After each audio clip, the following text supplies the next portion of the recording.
Gimana cara mantau manual? Kecuali Bisa. saksi di lapangan, offline. Bisa, makanya kalau si rekapnya itu yang paling penting apa? Yang paling bagus pada saat ini adalah upload C hasil. Itu paling bagus menurut kami. Jadi kalau itu tetap dilaksanakan, kami hanya merekomendasikan konversinya saja. Dan C hasil tidak akan mungkin direkayasa? C hasil nggak mungkin direkayasa. Kalau di foto, Mungkin, Bung Adian? Mungkin. iya. Enggak, jangan iya. Bukan, enggak gini. Kita Gini, Bang. Pak. Kalau Mungkin enggak kalau satu hasil direkayasa, mungkin. Ada enggak berapa banyak kertas C1 yang di tip X? Yang Itu benar, itu benar. Ya, benar. Bukan hanya di media sosial yang tidak bisa bertanggungjawabkan. Nah, Kita juga itu C hasil itu Sebentar, saya foto. tanya Pak. Iya. Bapak, saya juga melihat juga ada C hasil yang di tip X di daerah di Papua. Itu benar nggak? Yang mana? Di Papua? Iya. Di-upload apa enggak di Papua? Pertanyaannya. Itu ada di media sosial Papua Selatan di Iya, tip X. di-upload apa tidak? Saya tidak tahu karena tidak disebutkan. Jadi Bawaslu tidak menemukan itu. Enggak. Tidak menemukan, Bung Adian. di beberapa tempat kelihatan coret-coretnya. Nanti sebentar. TPN sedang mengumpulkan bukti dan buktinya banyak sekali. Nanti kita akan berbantah-bantahan tentang bukti demi bukti yang sedang dilakukan. Tip X ini ya. Tip X dicoret yang segala macam yang kita anggap itu mencurigakan. Bawaslu tidak menemukan hal serupa sejauh ini. Yang mana? Tip X tadi. TPS di Papua. Papua kan Bukan, tidak di upload. beberapa tempat tadi banyak katanya. Enggak ada. Tidak ada, oke. Iya. Baik. Ya kita akan lihat nanti ke depan seperti apa tentu. Tapi pertanyaan yang kedua tadi, ada yang mau sampaikan lagi Pak Ketua Bawaslu? Kemudian kalau misalnya dianggap si rekap ini bermasalah, ya ke depan seharusnya yang hanya upload saja yang kemudian jadi jadi pegangan kita. Upload C hasil. Dulu kenapa jadi masalah? Kenapa kemudian C hasil itu penting? Karena dulu C hasil ini banyak dicari para peserta pemilu dan caleg. Bang Adian mengalami, Bang Maman mengalami pasti. Itu mahal itu namanya C hasil itu. Tapi sekarang begitu diupload tidak ada lagi yang coba main-main lagi. Saya harus hargai nanti sebelum ke Bung Rocky karena Bung Maman harus pergi dari sini karena ada rapat. Enggak, gue mau ngomong kalau Sedikit aja. Oh ada, harus ada Bung Maman. Harus ada Bung Maman, oke. ini ya. Oke, ya udah. Silakan. Oke.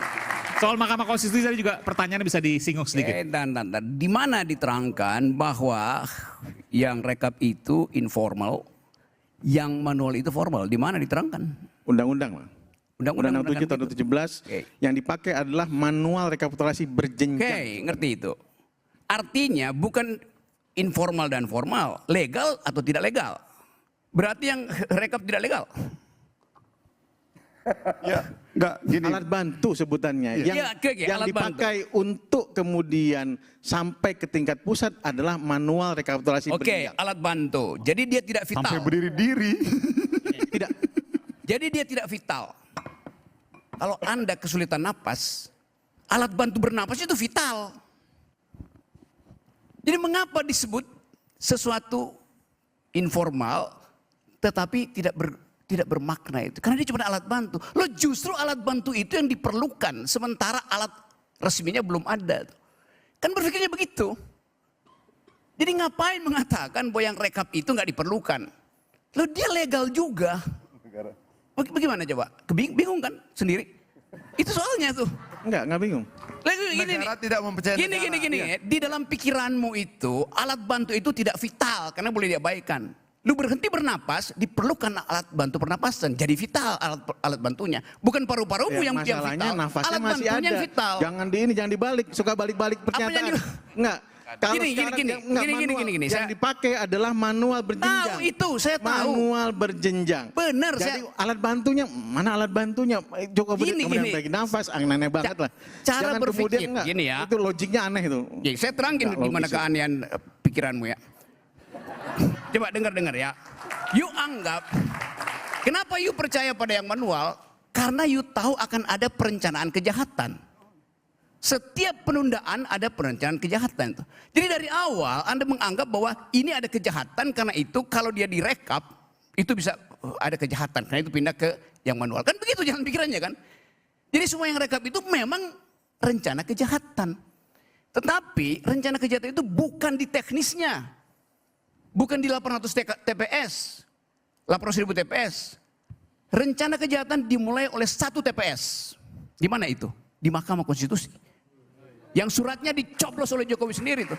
That's the point itu. Jadi jangan hindari kita bicara substansi dari kejahatan itu adalah TPS di Mahkamah Konstitusi yang ditusuk oleh Raja Wakanda. Itu dasarnya. Gua terakhir Kak, sorry Bang Refli. Silakan Muhammad ya. Bang, penutup aja nih Kak. Pada prinsipnya bagi gua kita menghormati semua yang disampaikan oleh teman-teman ataupun publik adalah bagian dari konteks pengawasan proses pemilu ini menjadi lebih baik lagi ke depannya. Tapi satu hal yang saya ingin saya luruskan bahwa proses legal atau formal atau syariatnya itu ada proses perhitungan manual. Yang ingin saya sampaikan bahwa ini ada dua hal. Apa itu? Kalau sudah bicara formal atau bicara perhitungan manual, ada sistem di dalamnya yang dimana ada saksi-saksi dari masing-masing partai, masing-masing kandidat.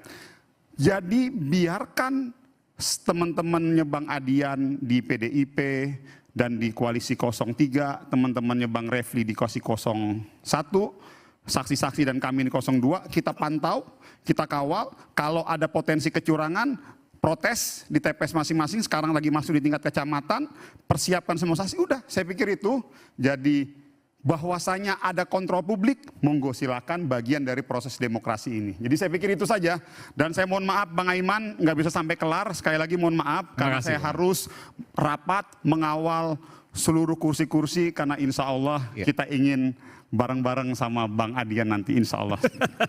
Makasih. Belum pengumuman. Bung Refli, nanti silakan Bung Rocky nanti tambahkan. Ada Bung terima kasih ya. Kodari Saya juga. sengaja menikmati perdebatan yang nggak jelas ini. Ini omon-omon semua ya sebenarnya ya. Oke. Sorry. Makasih Bung Maman. Makanya dari awal ya saya tidak tertarik untuk melihat proses kecurangan itu hanya dari satu sisi saja. Yaitu sisi pencoblosan dan kemudian pasca pencoblosan. Makanya kalau saya menghitungnya kalau kita TSM itu mulai dari pra pencoblosan, kemudian pencoblosan pada hari H dan kemudian pasca pencoblosan. Dan itu catatan-catatan dan evidence-nya ada semua. Mulai dari misalnya putusan Mahkamah Konstitusi, sidang DKPP, wanita emas, bansos, BLT, ya dan lain sebagainya. Itu kan semua tersebar. Nah pada saat pencoblosan kita bicara angka-angka yang tidak wajar yang sudah beredar di media-media sosial dan bahkan WA-nya dikasih ke pribadi misalnya ke saya. Saya banyak tuh terima WA kesalahan-kesalahan menuliskan. Nah tadi saya ada satu hal yang menarik tadi. Kenapa untuk Pilpres kok nggak bisa diubah di tempat? Yang bisa mengubahnya hanya KPU kabupaten kota. Nah, disitulah logika algoritma kemudian muncul. Artinya, ini jangan diganggu dulu penghitungannya. Kalau sudah di KPU kabupaten kota, nah itu kan beda lagi. Koordinasi dan lain sebagainya. Jadi, paham ya? Kenapa untuk tadi ya, saya tanya Itu pertanyaan ya, kenapa Pilpres tidak bisa? Kenapa untuk Pilpres hanya bisa diubah di kabupaten kota kalau ada kesalahan, sementara untuk pileg bisa di tempat. Itu menarik. Nah, karena itu menurut saya memang ya tadi ditanyakan soal Mahkamah Konstitusi. Kalau ditanyakan kepada saya, apakah saya percaya kepada Mahkamah Konstitusi? Enggak percaya saya. Terus terang saja, enggak percaya. Cuma masalahnya adalah kita punya mekanisme yang sedikit.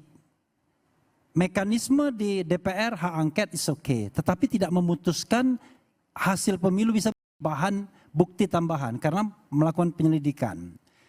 Yang kecil juga peluangnya ada di Bawaslu. Bawaslu itu 14 hari kerja, sekarang sudah tanggal berapa? Bung Refli, enggak, saya mau tanya soal ini. Itu kan algoritma luar biasa loh. Ya. Itu tim Anda setidaknya, Bung BW yang kemudian menyampaikan, menemukan fakta seperti itu.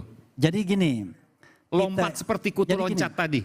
Kita ini banyak itu simulasi ya tadi? Ya, banyak mendapatkan masukan dari pakar-pakar IT, pakar cyber intelligence dan lain sebagainya. Nanti kita kumpulkan semua evidence itu. Pada saatnya kita akan kompilasi, tetapi yang kita tuntut sekarang ini sebenarnya kita nggak berpikir dulu, wah ke MK dulu, lalu Bawaslu dulu, enggak. Yang kita tuntut adalah transparansi di KPU. Salah satunya adalah ayo kita sama-sama lakukan audit forensik terhadap sistem IT di KPU. Baik IT yang terkait dengan Sirekap maupun IT input manual.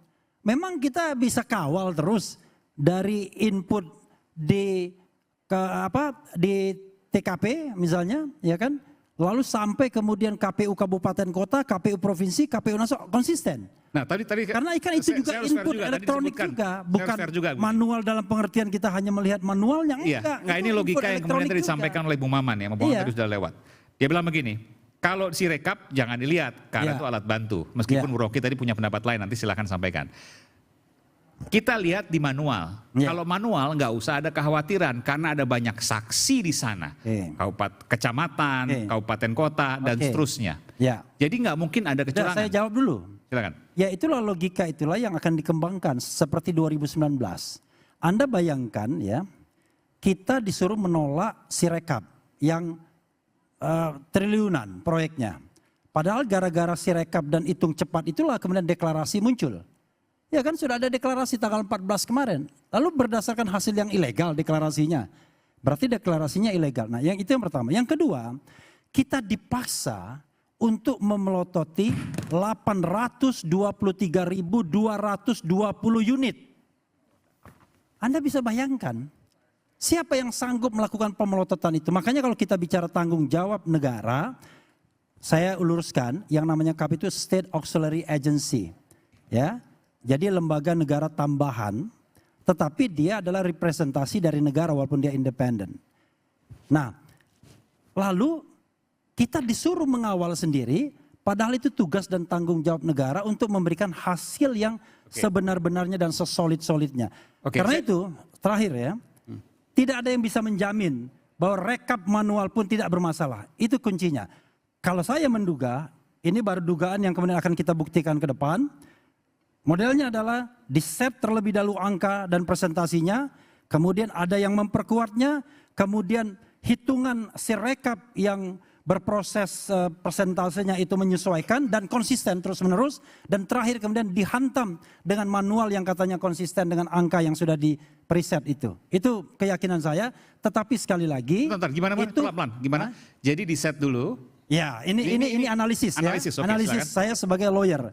Ya. Gini, kita ingin meyakinkan bahwa kita akan menang. Karena itu saya sudah sewa, ya kan, stadion 2 hari sebelumnya. Itu kata Tempo kan. Saya sudah set alat-alat untuk ngomong-ngomongnya. Yang kata teman saya yang biasa bikin pertunjukan, nggak bisa itu disiapkan hanya 2 jam. Hanya bisa disiapkan sehari sebelumnya dan sewanya 2 hari sebelumnya. Artinya saya sudah tahu bahwa saya akan menang pada tanggal 14. Sebelum ya. Nah, karena itulah kemudian kita menduga bahwa ada sebuah desain untuk menentukan dulu hasil pemilunya. Makanya saya tadi katakan ada anggota KPPS datang kepada saya, lalu dia berhasil membuka yang namanya Sirekap pada pukul 13. Padahal belum dilakukan rekapitulasi, belum dilakukan penghitungan suara. 13 waktu Indonesia Barat itu? Ya. Dan TPS-nya di Indonesia Barat? Indonesia Barat. 4 provinsi di Sumatera dan 1 provinsi di Jawa. Dia melihat sudah ada isinya itu barang. Sirekap itu. Ada ribuan katanya TPS ada isinya. Dan itu Anda sudah dapatkan dan Anda akan laporkan nanti? Iya, itu bagian dari argumentasi kita. Itu data Anda. Silakan, Bung Kodari punya pendapat soal ini? Pertama soal bahwa sudah menyiapkan acara deklarasi atau acara perayaan dan sudah pesan perlengkapan segala macam, itu jawabannya gampang sekali. Bahwasanya kita sudah melihat dari indikasi hasil survei ya dan analisa-analisa lainnya bahwa 02 akan menang. Dan sebaliknya saya mau mengatakan begini, kalau 01 tidak menyiapkan dan tidak pesan alat band, 01 sudah memperkirakan dia akan kalah gitu loh. Karena kalau dia akan memperkirakan akan menang juga udah pesan juga. Begitu kan? Ya kan begitu. Jadi dari survei begitu ya? Nah, Kodari ini sebenarnya tim sukses, Anda tim sukses 02 atau ahli sih sebenarnya? Enggak, terus terang dong. Saya tim sukses 01, Anda 02. Gini, saya diundang di sini, Anda tim sukses 02 enggak? Gini, saya ataukah Anda bagian dari konspirasi itu? Untuk saya tanya, Anda konsisten dong. Dengan apa yang diberikan kepada saya.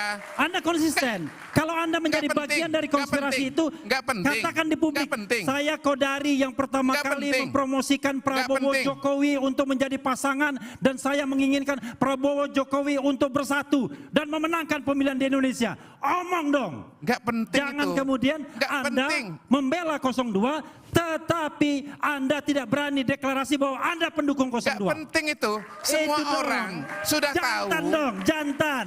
Jadi orang jangan pengecut. Anda. Semua orang sudah tahu bahwa saya ketua umum gerakan sekali putaran. Kenapa Anda masih nanya? Berarti Anda kurang gaul. Minta maaf. Sesuatu yang sudah diketahui semua orang, Anda masih bertanya kepada harus saya. dibedakan. Itu kan Anda bisa bilang omong-omong, ormas dan lain sebagainya. Anda bilang Loh, saja, kalau saya Anda ini tim aktivis. sukses 02. Saya juga Masalahnya analis, gini, saya protes. juga peneliti. Anda diundang sebagai apa di Soal sini? Anda memberikan Saudari, identitas Anda diundang kepada sebagai apa di saya, sini? terserah saya. Anda Nggak tahu diundang saya sebagai apa? diundang. Ini wilayahnya Diundang sebagai apa di sini? Ainus yang undang. Diundang sebagai apa? Sebagai apa ya? Bukan wilayah saya, ini wilayahnya Ainus. Diundang Jangan Anda sebagai Bung marah. Godari tadi tanyakan, apakah Anda mau menyatakan bahwa Maksud Anda bagian saya, dari jangan 02? sampai Begini, ya. saya Iya atau tidak? Ada aktivis, pengamat, peneliti. ada ahli yang kemudian berpura-pura independen, tetapi dia menjadi bagian dari konspirasi itu. Itu yang saya tentang. Karena itu Refli Harun mengatakan saya bagian dari 01. Saya jujur mengatakan tidak main di belakang, main di depan. Ya. Oke. Bung Godari silakan. Oke, jadi balik lagi ya. Anda Saya mau berdiri cuma juga bisa nggak apa? menjawab itu dulu. Anda mau berdiri juga nggak Oh, apa? nggak perlu, udah cukup kok. Dengan kalimat saya sudah mengatakan dengan jelas. Nah, saya sekarang mau nanya kepada Bang Bagja nih sebagai Ketua Bawaslu. Kalau dibilang kemudian ada pelanggaran-pelanggaran, sebetulnya definisi pelanggaran dalam pemilu dan hasil pemilu itu apa sih? Mohon dibantu dijelaskan supaya kita jelas ini definisinya. Pelanggaran itu jika kemudian melanggar ketentuan-ketentuan yang ada dalam pasal-pasal yang ada dalam Undang-Undang 7 tahun 2017. Ada pelanggaran, ada 4 jenis pelanggaran. Pelanggaran administrasi, pemilu, pelanggaran tindak pidana pemilu, pelanggaran kode etik penyelenggara pemilu, dan pelanggaran hukum lainnya. Ada yang sebelum, tadi sudah disebutkan Bang Refli, ada yang sebelum, ada yang sedang, dan ada yang sesudah nanti. Pada saat nanti, misalnya sekarang ada setelah penghitungan suara, ada masalah apa tidak? Kemungkinan tindak pidananya ada. Apa misalnya? Tadi bisa juga suaranya ditransfer, kanan kiri depan belakang, bisa saja. Nah itu bisa kejadian, itu pelanggaran-pelanggaran yang diatur. Nah, pelanggaran ini harus memenuhi syarat formil dan material. Pertama, syarat formilnya apa? Syarat formilnya alat buktinya ada, kejadiannya ada, saksinya ada, pelakunya ada, dan itu harus dibuktikan dan harus precise. Ya nanti pasti Bang Rocky protes ini. Yang bisa dibuktikan nanti ini bisa Nanti saya dibuktikan berikan kesempatan. susah. Oke. Kalau kita kemudian lari dari pembuktian akan jadi permasalahan. Oke, Nah, baik. itu Membuat aplikasi yang bikin gaduh pelanggaran nggak? ya silahkan saja dilaporkan, tidak ada masalah. Iya, Nah, itu pelanggaran yang bisa membatalkan hasil pemilu atau bisa membuat pemilu diulang itu pelanggaran yang mana? pelanggaran administrasi terstruktur, sistematis dan masif. TSM. Ya. Oke. Seperti apa TSM? Nanti kita akan mulai. Jangan disederhanakan. Apakah ini juga problem hukum atau tidak? Pasal 32 ayat 1 dan pasal 48 Undang-Undang ITE. Setiap orang dengan sengaja dan tanpa hak atau melawan hukum dengan cara apapun mengubah, menambah, mengurangi, melakukan transmisi, merusak, menghilangkan, memindahkan, membunyikan suatu informasi elektronik dan atau dokumen elektronik milik orang lain atau milik publik. Sirekap. Dia melanggar hukum. Merubah, mengurangi, memberikan data palsu, tidak benar, membohongi publik, problem hukum. Ya, Sebentar, Ya. itu tidak termasuk dalam pelanggaran pemilu. bukan. Betul, tapi dia pelanggaran hukum. Yang ketika dia punya kekuatan hukum bisa berdampak pada legitimasi pemilunya. Jadi jangan disederhanakan seperti itu. Bahwa ada rangkaian kebijakan lain, produk-produk undang lain yang dia berkaitan dengan yang lain. Kalau kemudian bisa dibuktikan bahwa KPU menyebarkan kebohongan publik karena menggunakan alat transmisi elektronik untuk menyampaikan angka-angka yang tidak benar, oke? Rontok nggak yang lainnya? Rontok, walaupun dalam undang-undang pemilu tidak masuk kategori pelanggaran pemilu. Tapi inilah kejahatan pidana yang berdiri sendiri, yang vonisnya bisa berdampak pada legitimasi hasil pemilu. Demikian. Oke. Vonisnya enggak. Kemudian apakah bisa membatalkan hasil pemilu? Ya enggak. Gini, batalnya hasil pemilu tidak cuma karena satu. Nah, Tidak cuma karena dalam Undang-Undang 7 tahun 2017 itu jelas nanti sengketa hasil di Mahkamah Konstitusi. Kemudian pelanggaran hukum pidana lainnya apakah membatalkan hasil pemilu? Dia tidak membatalkan secara serta-merta, tetapi dia mengurangi legitimasi hasil pemilunya. Silahkan kalau itu kami. Oh, iya dong. Dan ini kan semua sudah tahu. Kenapa orang berani berbuat Ada perbedaan tafsir hukum di sini. Bukan. Ya. Enggak, yang jelas disebutkan sebagai pelanggaran membatalkan hasil pemilu bukan Enggak. kemudian undang-undang ITE. Semua orang berani. Kenapa semua orang berani berbuat curang? Dalam konteks ini, main curang habis-habisan. Karena waktunya cuma 3 hari. Tanggal 20 Maret. Kesimpulan sudah dibacakan. Partai politik yang keberatan cuma punya waktu 3 hari untuk Untuk ke menyampaikan. MK. Ya. Ya. Di luar itu lancar. Dan itu berat. Dan orang bermain dalam wilayah yang sangat sempit ini. Itu loh. Makanya saya bilang, pertarungan kita tidak cuma gugat-menggugat dalam konteks pelanggaran pemilu. Tapi kita akan bertarung dalam undang-undang dan peraturan hukum lainnya. Baik, kita akan segera kembali saat lagi. Tetap bersama kami Rakyat Bersuara. Kita akan masuk ke sesi terakhir. Saya akan kembali saat lagi.